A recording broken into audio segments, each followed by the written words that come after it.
നല്ല നടുവേദന. അത്രയ്ക്ക് നല്ല നടുവേദനയാണോ അമ്മേ? നടുവേദന എടുത്തിട്ട് കുനിയാൻ പോലും പറ്റാതിരിക്കുവാണേ. അപ്പൊ കുനിയാതിരുന്നാ പോരെ? ഇനി ഇതുപോലത്തെ അളിഞ്ഞ കോമഡി അടിച്ചാലുണ്ടല്ലോ ചവിട്ടിക്കുട്ടി ഞാൻ ദൂരോട്ട് എറിയുവേ. അത് വേണ്ടമ്മേ, അമ്മയ്ക്ക് നടുവേദനയായിട്ടിരിക്കുവല്ലേ, ഞാൻ തന്നെ അങ്ങ് പോയേക്കാം. എൻ്റെ ആരോഗ്യം ഞാൻ തന്നെ സൂക്ഷിക്കണ്ടേ. ആഹാ, അമ്മ നെയിൽ പോളിഷ് ഇടുവാണോ? നാളെ കല്യാണത്തിന് പോകണ്ടേടാ, ഒന്ന് ഒരുങ്ങിയേക്കാമെന്ന് വിചാരിച്ചു.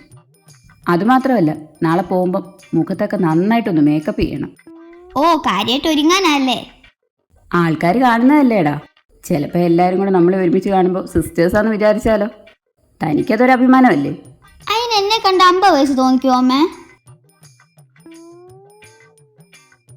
വേണ്ട കേട്ടോ, എനിക്കറിയാം ഞാൻ ഒരുങ്ങുന്നതിൻ്റെ അസൂയല്ലയോ. എന്നാലും ഞാൻ ഒരുങ്ങും.